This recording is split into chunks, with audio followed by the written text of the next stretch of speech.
Good afternoon and welcome to another episode of Full Out Chats. I'm your host, Steve Solberg, and today's chat, I'm going to tell you, is going to be a great one. This story is awesome. I have heard some of it, but not all of it, and beyond excited to finally hear this awesome story of Siobhan St. John, assistant cheer coach at the Ohio State University. Also, NBA dance alum with the Brooklynettes, has written an awesome book about her unbelievable journey and story, and I cannot wait for her to be able to share this awesome story, some of it with you. Obviously, so much of it is in her book, which I know she's going to go into and talk about, which I'm also very excited to hear about how that happened. I think it's a lot of people's dream and goal to one day write a book, and Siobhan was able to do that. UCA staffer, comes from a prestigious high school program at New Row, also was at Morehead State. I mean, this woman's journey in the cheerleading world and dance world is unbelievable. I cannot wait for her to share it. I see that she is ready to be joined. So like every coach says, let's do this one more time and let's go full out. Are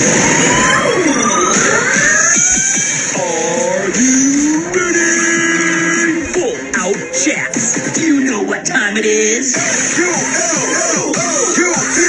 We got control, we got the right, we got the vision, you lose the sight. We will never stop. We got the drop deal. What time is it? Rewind it 5, 6, 7, 8. Woo! And with that, we are full out. And let's bring in Siobhan.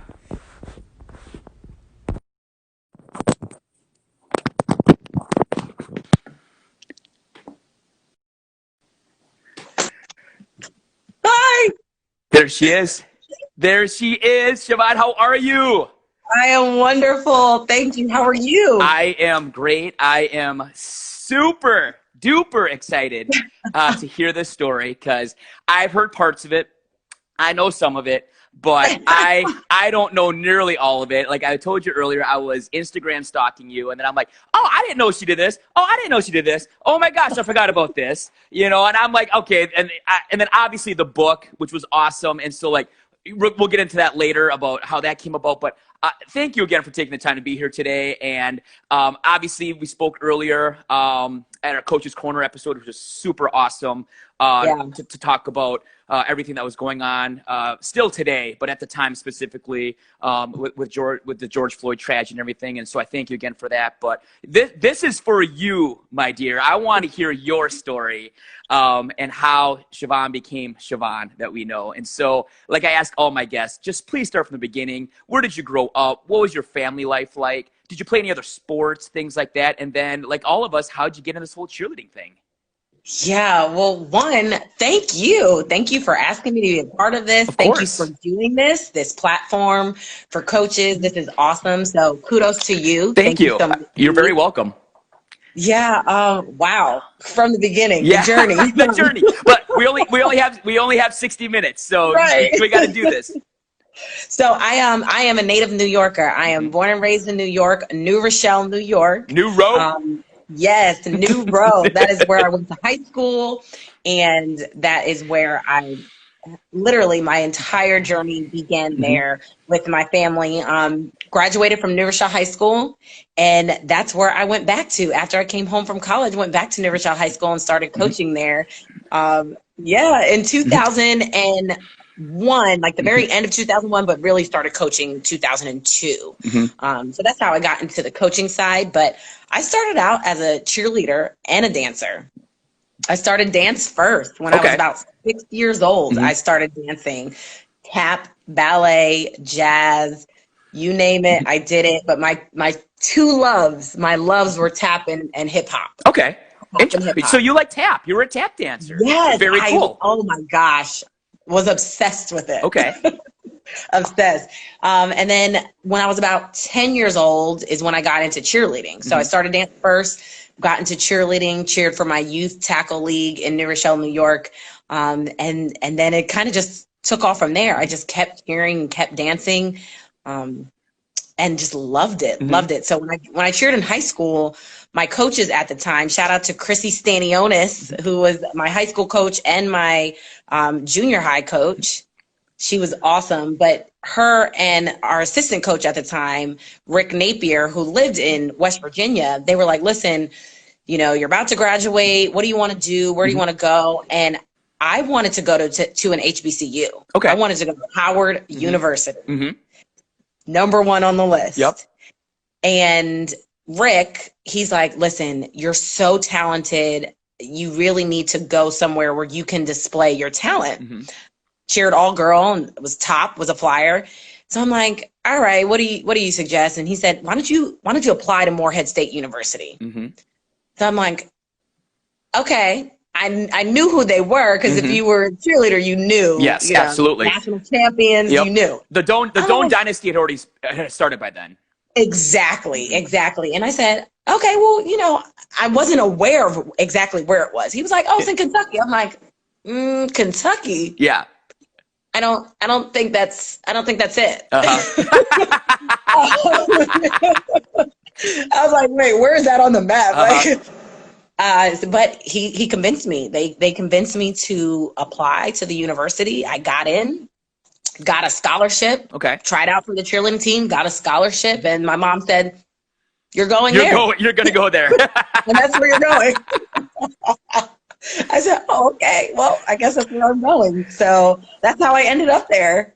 So before we get to the Morehead part of your story, for those of you joining us, I'm here with Siobhan. She goes by Sayo.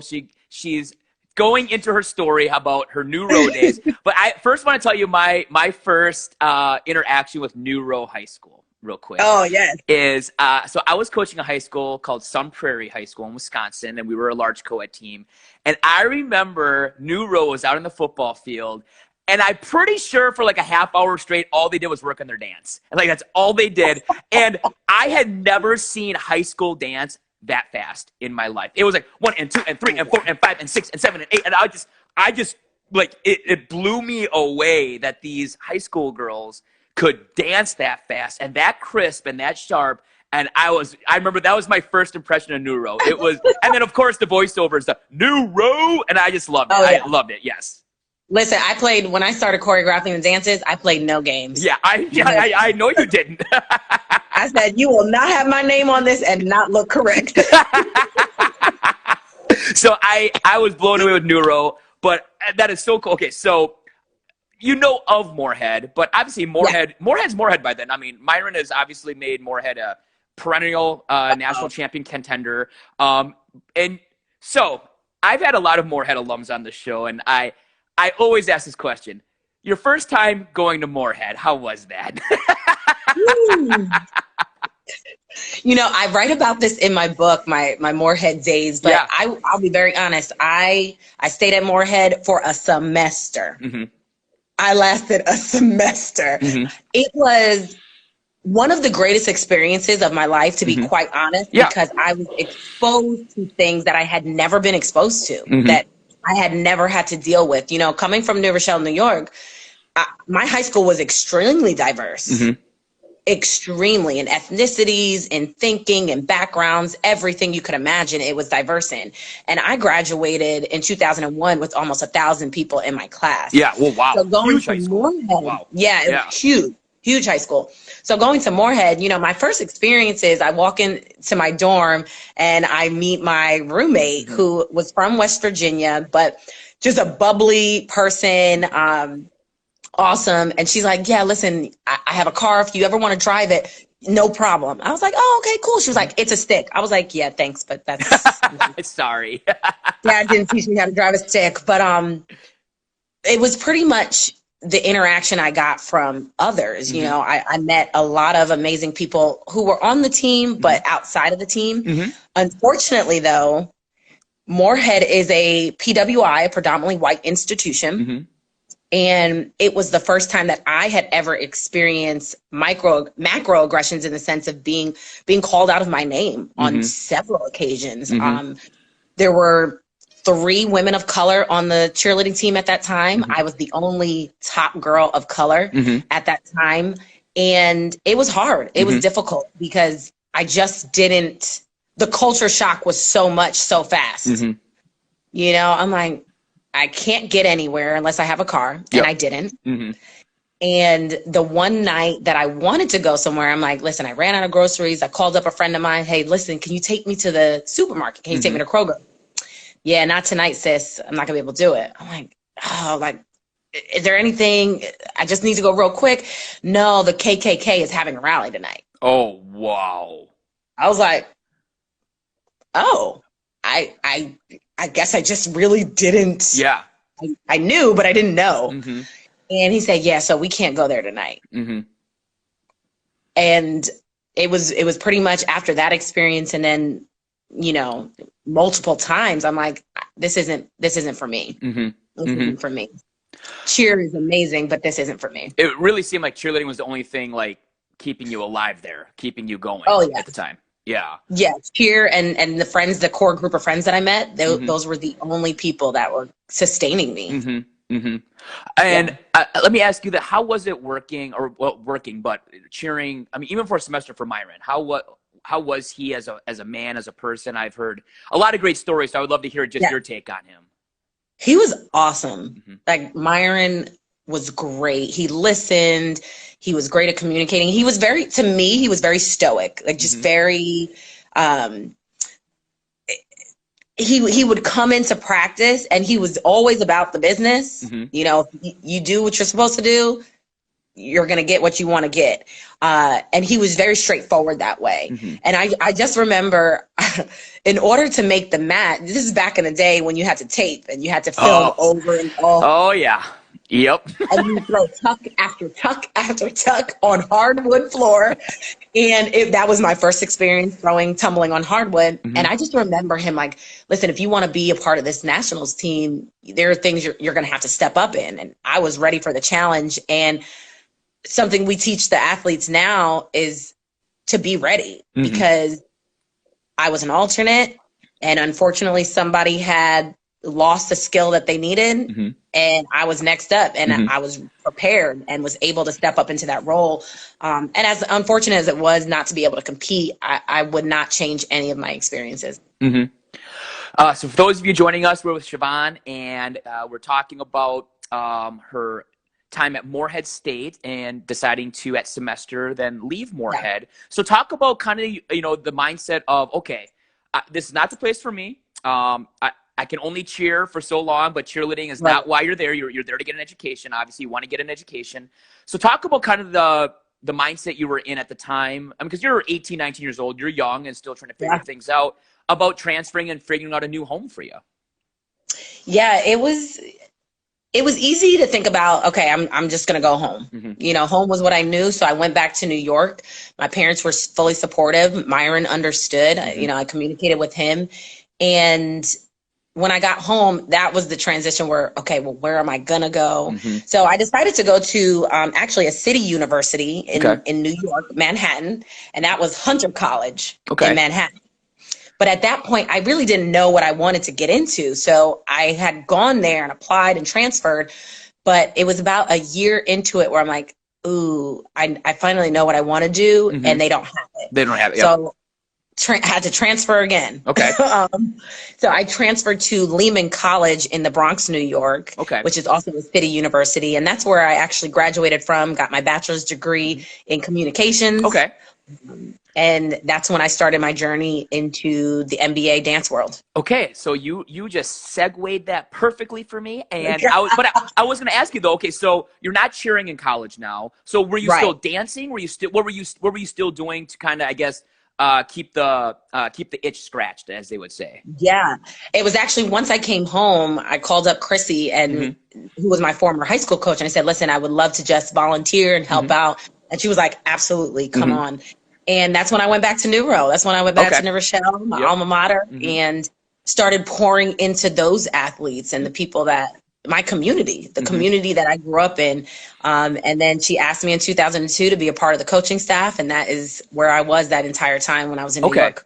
So college student, helping out at your alma mater, doing that stuff. And then graduate. Now, you said that you finally figured out what you kind of wanted to do. What was it? I mean, it was communications, but what did you want to do with that? I love talking to people. I right? know that. And I knew that's why I wanted you on this. Absolutely. Yes, I love speaking, and I decided, okay, I love sports, huge basketball fan, football fan. So I went into the more of the sports broadcasting type of communication.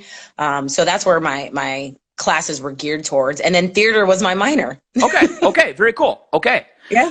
So obviously if New York's obviously a hotbed for those types of things. Oh, so yeah. You're in a good area, but then like you kind of mentioned, all right, so now you have this opportunity with, was it the New Jersey Nets at the time? Was it Jersey Nets? New Jersey. Yes. Okay. The New Jersey Nets. Before they became Brooklyn. Okay. Kind of how did that kind of fall into your lap of having the opportunity to try out for the Brooklynettes?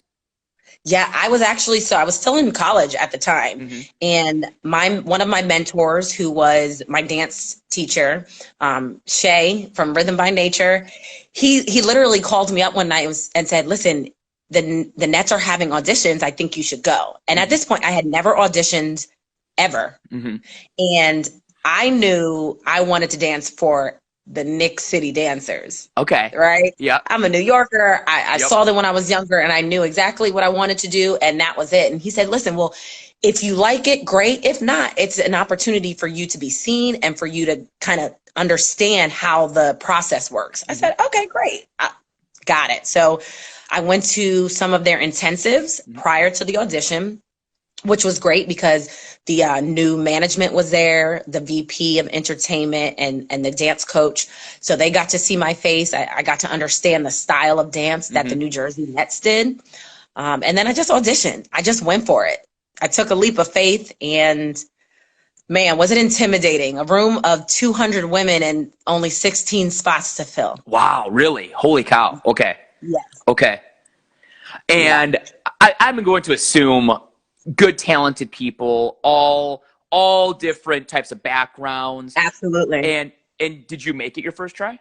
Your first time? So I did. I made it my first year. I made it my first year. And what do you think it was? I mean, what was it that you thought made you one of the 16 at the time? Honestly, I think it was them being able to see me, right? To asking questions, being vocal, putting myself out there, even though there was some intimidation there because you're surrounded by talented women who are just as talented as you are even more talented. And that can be intimidating. But the one thing my mother has always said to me that always rang true for me was just fake it till you make it. And it was one of those things where I'm like, you know what, I'm about to put this theater degree to work. Yeah. And I am going to be the best actress right now. Knowing that I was talented, but there were some things that I still needed to work on. And part of it is I honestly believe my cheerleading background helped me, because there was one section of the audition where you got to display your tumbling. Oh, okay. Yes. Okay. And that was towards the end of the audition. And once you made it past that round into the tumbling round, I was able to display tumbling that other dancers didn't have. So they were definitely the first round, like they want to see you dance, but then really the next round was show your athleticism. What else could you maybe provide that? And so obviously most dancers don't have an extensive tumbling background that you probably had. Okay. Wow. Yeah. And so that was a help for sure. So all that tumbling in the hardwood at Morehead paid off. Paid off. Thank you, Myron. Thank you. Yes. Thank you. Okay. So you make it. All right. You are it's New Jersey at the time, New Jersey Nets. You're there, even though it sounds like you're a Knicks fan, and that's okay. I am. I'm a Knicks and a Nets fan. Talk about that first season then. Talk about that first. So you're going to school. You're coaching at New Row, and now you're an NBA dancer. How are you juggling all those things? Holy cow. So I'm going to school full time. I'm working at New Row as a coach. I am also working part-time for UPS to pay for college. Of course, yep. And I'm dancing for the Nets. To tell you, I was on cloud nine. Okay. I mean, I was ripping and running, but I was on cloud nine. That first year dancing in the NBA was just an eye-opener. I was so fortunate to be on a team with other amazing women from all different backgrounds. And they're my sisters to this day. I mean, I've been in weddings, at weddings, christenings, you name it. We support each other 110%. So fortunate to still have a relationship with all of those amazing women.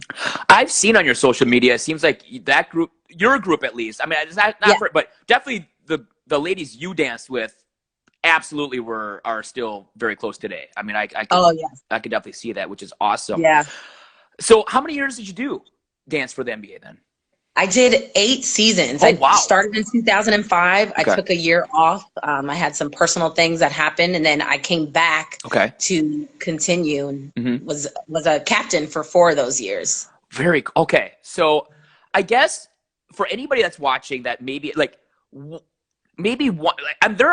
I'm sure there's ladies out there who had the same, like they would love to dance for professional organizations some way, shape, or form, whether it's NBA, NFL, whatever. I mean, I guess what is some advice that you would give for somebody trying to maybe make a professional, cheer/dance team, either for a professional sports league? Yeah, absolutely. Do your research. See what their style of dance is, right? In New Jersey, when we first started out, it was a little bit more jazz and hip hop. Moving into Brooklyn, it started to be a little bit more hip hop with still a variety of dances thrown in there. But it's understanding what the style of dance is that you're going to be doing.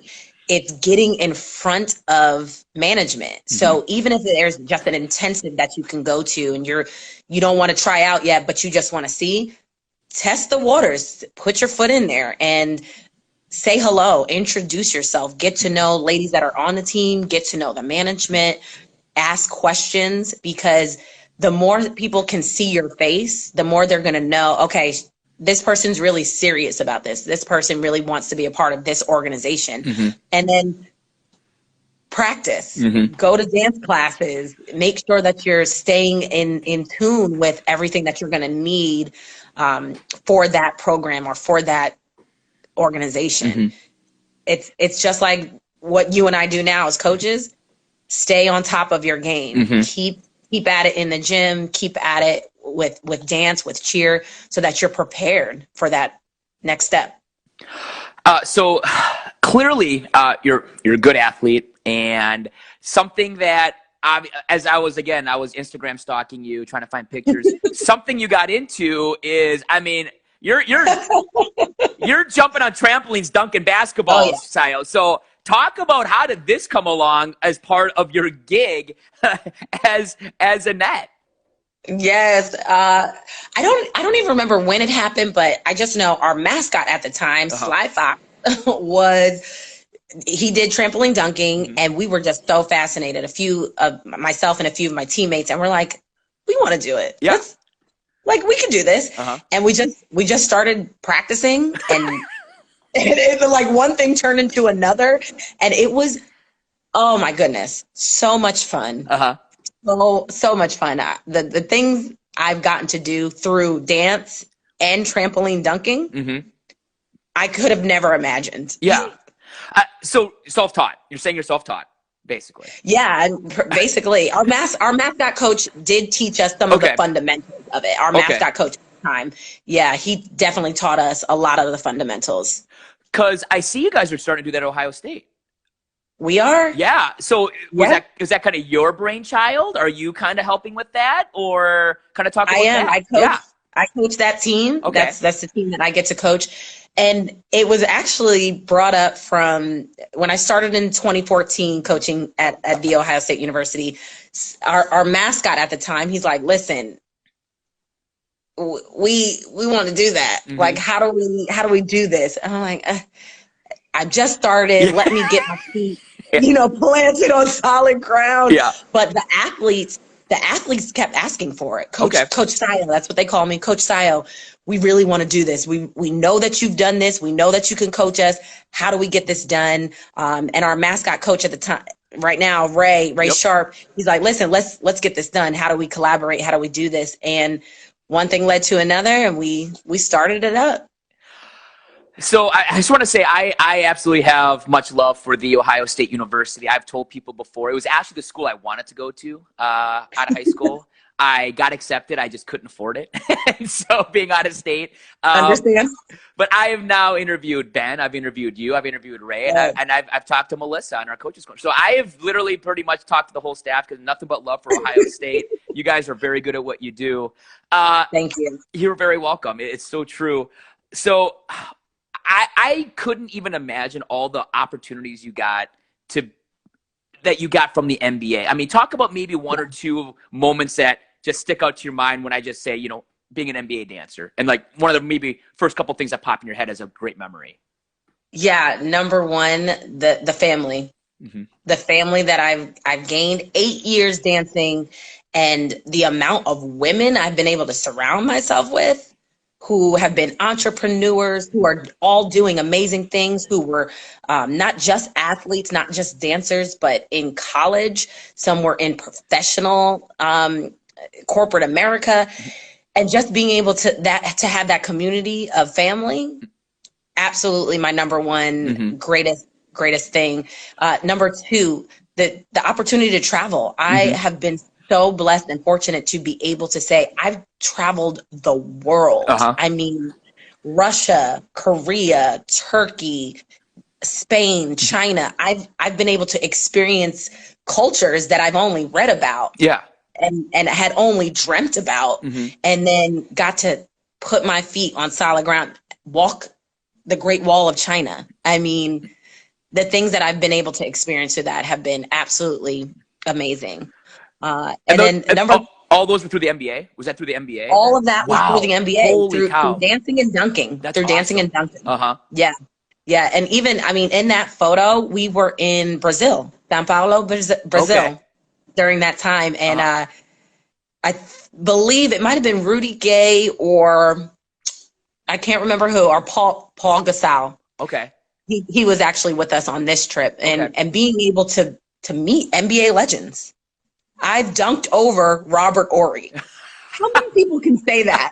How many women can say that? Like, I would say I jumped over Robert Horry. I would say maybe Shaquille O'Neal's been able to say that, but that's about it. Like, oh my goodness. Right. Wow. Okay. So you've literally been able to travel the world. Yeah. So then kind of talk about, when did you know, like, okay, this is probably my last year doing this. I'm ready to move on. Kind of talk about the mindset of moving on from that part of your life. Yeah.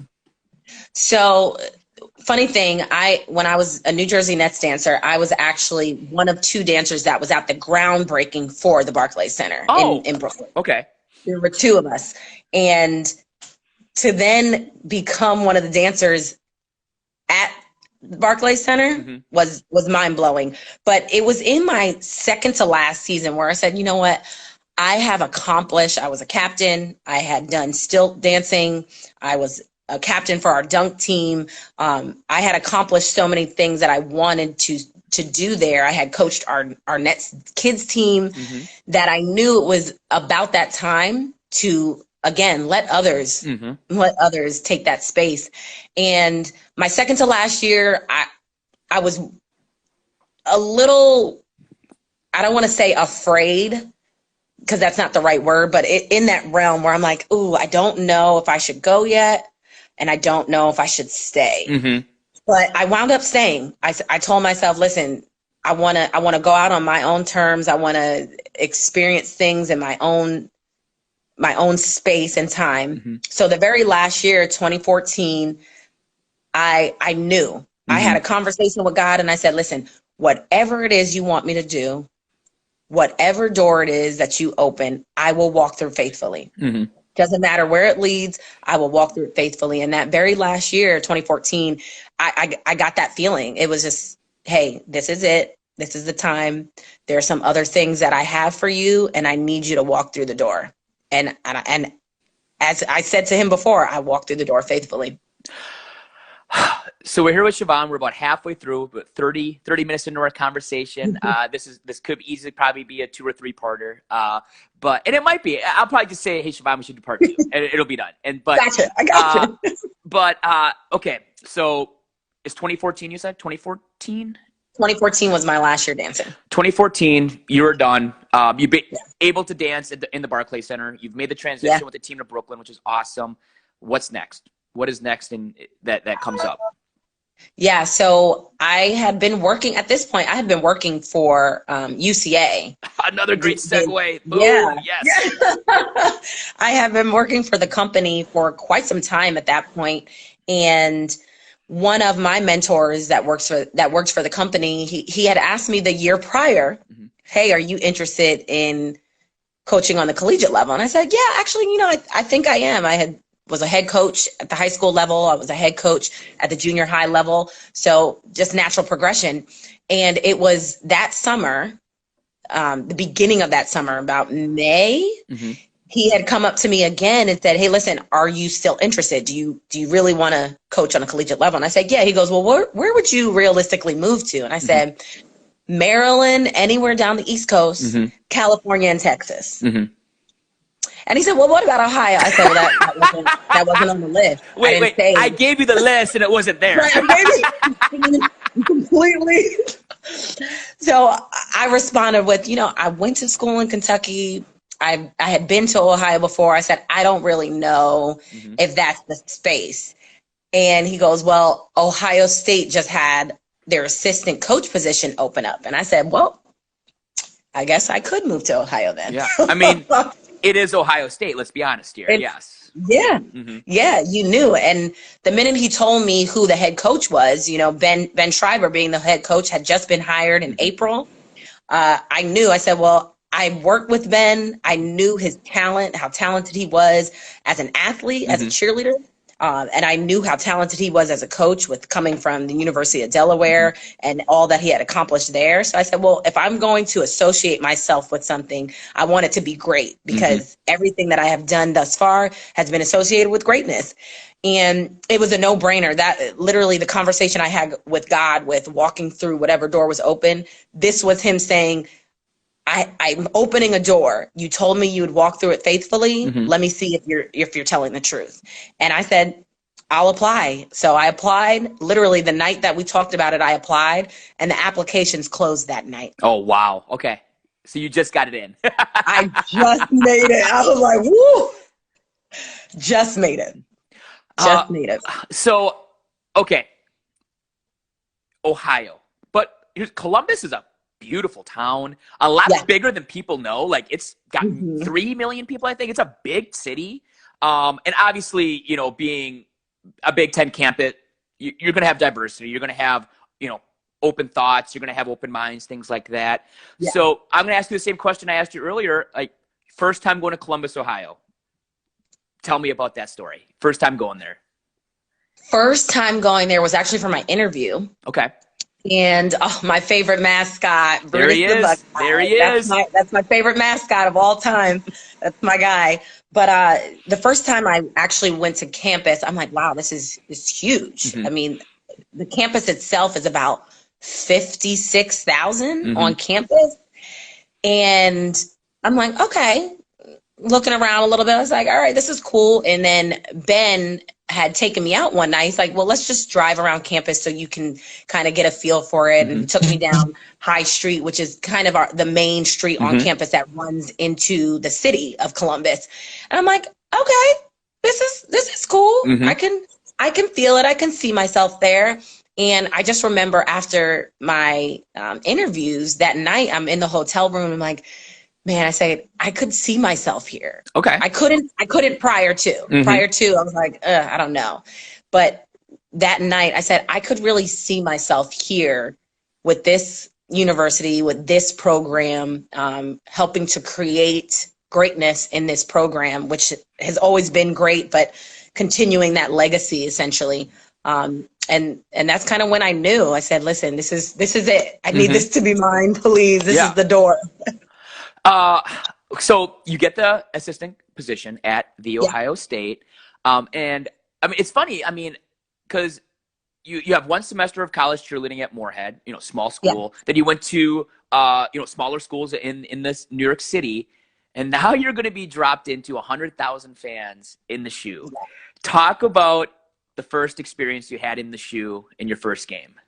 Yeah. So if you could ask Ben, I think this would be even more funny because I think the night before that game, I looked at him and I said, listen, I don't know how much I'm going to be of use to you tomorrow because this is my first experience as well in a college stadium that's this large, in front of that many fans. And I'm a first year at this point. I was like, I'm a first year. Ben graduated from Ohio State University. He cheered there. So he understood.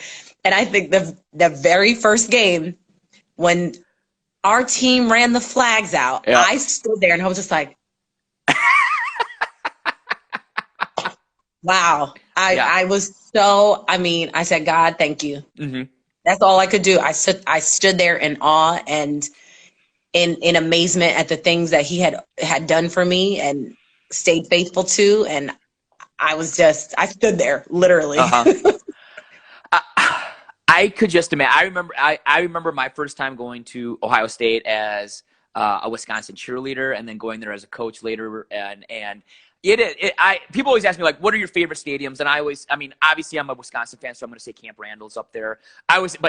Camp Randall, Nebraska, Ohio State, Penn State, in my opinion. I mean, those four are like, they all have their feel. You know what I mean? They're all a little bit different, but the point is you're never going to have a bad time there. You're going to have, if you're going to experience college football, go there. I mean, I absolutely love your guys' game day. I think you guys have done an unbelievable job at Ohio State.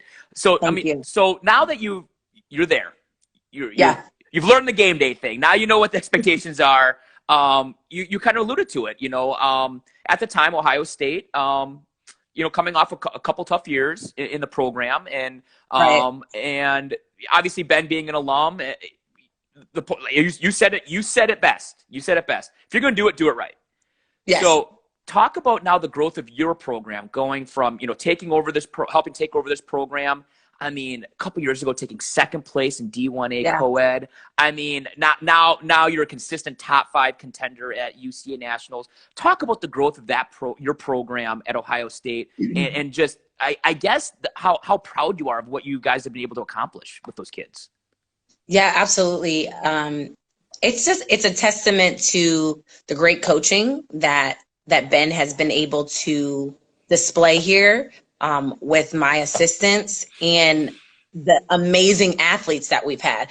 Obviously, with any program that has a turnover, there's going to be some growth that needs to happen in those first few years, which we experienced. We went through, but we had athletes who were a part of our program who wanted to continue a great legacy, who wanted to be a part of the foundation that Ben and I have set at The Ohio State University.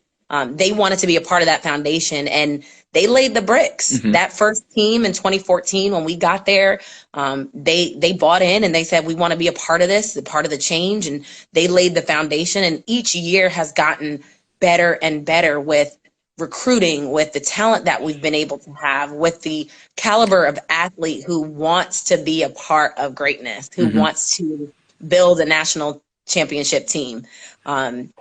And it's been absolutely amazing. I think with Ben and I, it's so great because I see things that he can't see, and he sees things that I can't see. And together, the way we're able to do things, it's amazing. It's amazing. When we are on the same page and we are coaching athletes to be greater, absolutely love it. So we're just really fortunate that we have amazing athletes here who, again, want to continue to be a part of this legacy. And I can see that firsthand. You guys, I've been very blessed that you guys have invited me to attend your Ohio State clinic, your combine, which was awesome. And thank you again, you guys. And it was very obvious your strengths and Ben's strengths and who led what session. I think you know what I'm talking about. So, but all kidding aside, but every coach needs to bring in people that complement your weaknesses. I mean, that's what needs to happen. You don't want a bunch of yes sirs, yes ma'ams that just tell you you're right at everything, because you're not. We're definitely not. We make mistakes too. And so, I think you guys have done an unbelievable job at Ohio State, and Ohio State is such a great. But I'm just biased. I think the Big Ten's the best. I mean, that's just how I roll. I mean, because it is. When you talk about cheer and dance.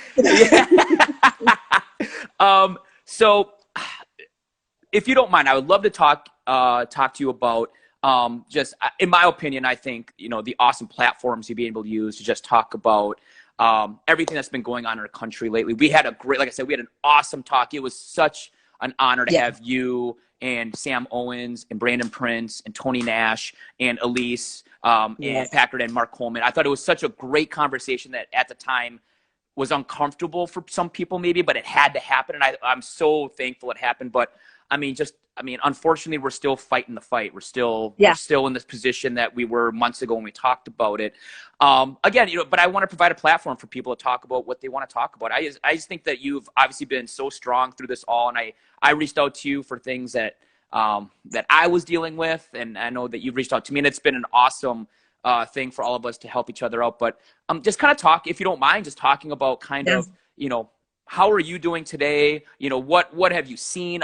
There's been some great peaceful protests going on. There's been great things happening, but just feel free to talk about just, what can we do? What can we all do to be better, and kind of the stances that you've been able to see and take? Yeah, absolutely.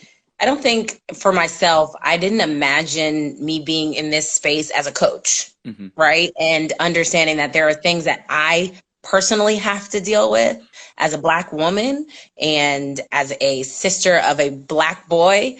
But now navigating all of those things in the coaching realm and understanding that I have an honor and a privilege of coaching different individuals, right? As a collective, as a whole, and being able to understand people's perspective and to listen and to hear them and to see what they need in this space at this time. And it has not been easy. I will say that much. It has not been easy because I've had issues that I have to deal with that can be challenging, but nonetheless, I will continue to fight for what I believe in and to fight injustices. And I'm fortunate that the athletes that I get to coach want to hear those experiences. They want to understand. And the athletes that I coach who deal with these experiences themselves have somebody that they can listen to. They have a shoulder that they can lean on. And we're able to have that conversation anytime that they need it. So it's been interesting kind of navigating through this space as, like I said, as a Black woman, but also as a coach. But again, I'm so fortunate for the lessons in this space and being able to learn from someone like you, to learn from someone like Elise, to learn from other individuals who may not have the same perspective or who have grown up differently, right? We all have our own diverse background, and to just have conversation. That's the one thing, in my opinion, that's greatly needed, is that we need more conversations that may be uncomfortable for some people, but is a lived experience for others. And to come to the table saying, okay, I just want to listen to understand. I just want to listen to understand. We may disagree on things, but I want to listen to understand. And I will continue to live in that space. Have you found that, at least lately, people are more willing to have the conversation at least? I think so. Good. Yes. Okay. Yes, I have found that. Absolutely. Specifically athletes, or just overall, do you feel just more people have been more comfortable maybe reaching out to you, or vice versa? You feel more comfortable reaching out to others? Both. I think athletes feel a little bit more comfortable having the conversation, or at least wanting to have the conversation. But I've had so many friends of mine and associates who have reached out and said, listen, I just want to learn in this space, or thank you for being patient with me in your response, or thank you for helping me understand this a little better. And those type of conversations are great, because people are afraid of what they don't know sometimes. You don't want to ask the question because you don't know what the response is going to be, or you may feel as if what you're going to ask could be insensitive. And it may be. But that's the risk that you have to take if you want to learn something. You have to take the risk of saying, okay, I'm going to ask this question. It may not be the right time for the question, but this is when I feel I need to ask it. And for me, it's been understanding my response to someone's question is either going to help them or hinder them. Yep. And I want to help as many people as I can in my response, so that they feel welcome, so that they feel safe. I think that's the biggest part, is that people want to feel safe in their spaces, and to really be able to ask questions that can be uncomfortable. Exactly. Yeah. Well, first of all, I am one of those people that reached out to you. What I've been able to tell people is you hit it so correctly about just, we all grew up differently. I grew up in a biracial family. My mother is South Korean. So, and I will never, like I said it in our coach's corner, I will never claim that I've had to deal with nearly the amount of racism that my Black friends have had to deal with. But I've had to deal with some. And right. I know for a fact that a lot of white people cannot say that they've had to deal with racism per se, and so, right. But hopefully we can all just understand one another and just realize, like, man, like, we're so much stronger when we're together and love each other. Absolutely. We're just so much better with each other. And which is my segue into the last thing I wanted to talk about, which is the book. I absolutely, yes. I want to talk about the book, obviously. Yeah. First of all, to everybody, it is out there. Please, please, please, if you want to hear really in-depth Siobhan's unbelievable story, please get it. Yes. But please talk about how, first of all, from the beginning, like the idea for it, how did it come to fruition? And then obviously it got printed. You are an author. Congratulations. Talk about that whole journey. You. You're very welcome. Yes. See, let me just tell you, it was not easy. It was not easy. For anyone on this live who has read it, it is, there are personal, intimate details of my life. I am fully transparent in this book. It is a memoir about my experiences with being a cancer survivor all the way through life after cancer, and dealing with the situations that arose because of chemotherapy and radiation, my journey through cheer and dance and the NBA, and then having a hysterectomy at the age of 22 and leaving me with a scar down the middle of my stomach. So I deal with, self-esteem, body image, mental health, everything you can imagine. I will say this, my mentor, one of my mentors, Damon Gladman, for years, you need to write a book.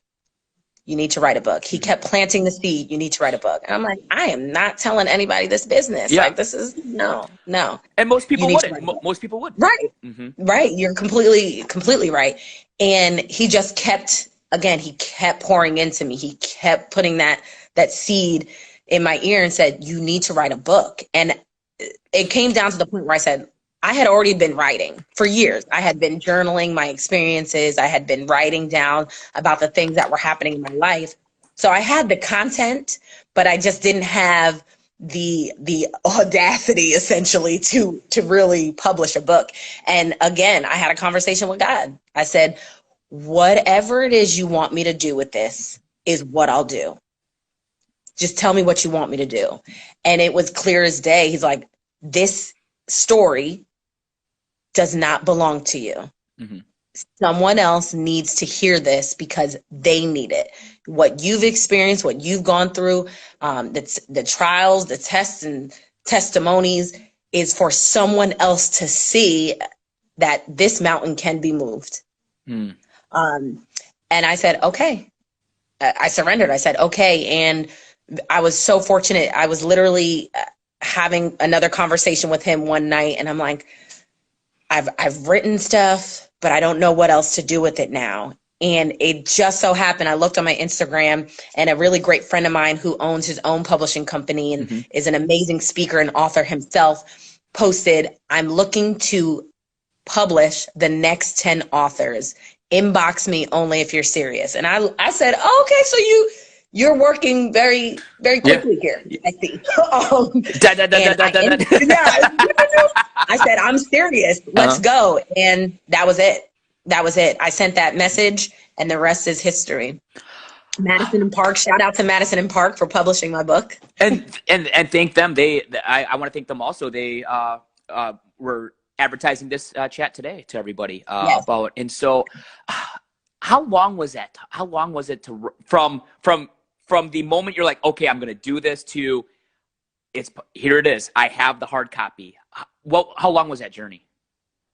From when I said I'm going to do this, probably 2 years. Wow. Okay. I think it was about 2 years. Yep. Maybe a little less. Total was 6 years. Yeah. And then how long to write it, to actually you're written it, you're like, here it is. You turn it in, you're like, this is it. How long did it take you to write it? Yeah, it was a 6-year journey from journaling and writing those experiences. I was living the experiences while I was writing this book. So literally the book's getting thicker because you're still living. Like, yes. Wow. Yeah. So, okay. I mean, literally in hotel rooms, having experiences. And I'm like, well, I got to write about this. And it took so long because when you're living things at that very moment and you're trying to write about it, it's hard. It's hard. It's painful. It's challenging. But it is so worth it. It's so worth it. So worth it. I don't want to get too in-depth here because people need to read the book. Read the book if you want to get the in-depth stuff. Please read the book. But again, you said it best. There just might be somebody watching or somebody that'll watch this later, listen to this later, that they need to hear this story. They need to hear that they're not alone. Just talking about dealing and battling cancer and surviving it and having to go through just some of the battles anybody would mentally and physically, Right. I guess maybe one or two things that kept you going, that that is why I'm here today, that I am who I am today, because of maybe these one or two things that got you through that type of situation. Yeah. I say this all the time. The two things that have kept me sane throughout everything I've ever been through in my life has been my faith in God and my family and friends. Really, it's 3 F's: faith, family, friends. But there's been one moment in my life where I was at my lowest and lost faith. And after that moment, until the day that I die, there will never be a time where I will not have faith in what God has for my life, what he's already ordained for my life. But my family and friends have been such an amazing support system, just listening, crying with me, being a shoulder, being laughter when you need laughter, being arms to hug you when you need a hug. They have been my rocks. Like, literally, I could hold on to any single one of them, and I don't feel like I'm going to lose it. I don't feel like they would ever let go. So I'm really blessed. I'm really fortunate that I have such an amazing network of people around me that pour into me constantly and that I get to pour into. And I wouldn't trade it for the world. I wouldn't trade it for the world. Well, if you don't mind talking about it, you've brought it up a lot. It's your faith that you clearly have. You said it multiple times, that you spoke to God and God had a plan for you. And I guess, everybody's faith at times is kind of like a roller coaster also, I mean, that's normal. Where did your strong faith come from? What was it in your life? Was it from a childhood? Was it from family? But kind of, your strong faith, where did that come from? Yeah, I mean, for me, it was watching my parents and my grandmother specifically, who is very spiritual, and watching them growing up in the church had a strong foundation there. But when you grow up, you have to learn things on your own. You have to come to experiences on your own. And I remember when I went to Morehead, this is one of the things that I cherish and love about Morehead, the network of people that I met. One person in particular, she had an amazing faith base, very, very strong. And we had become great friends. I was a maid of honor at her wedding. Oh, wow. And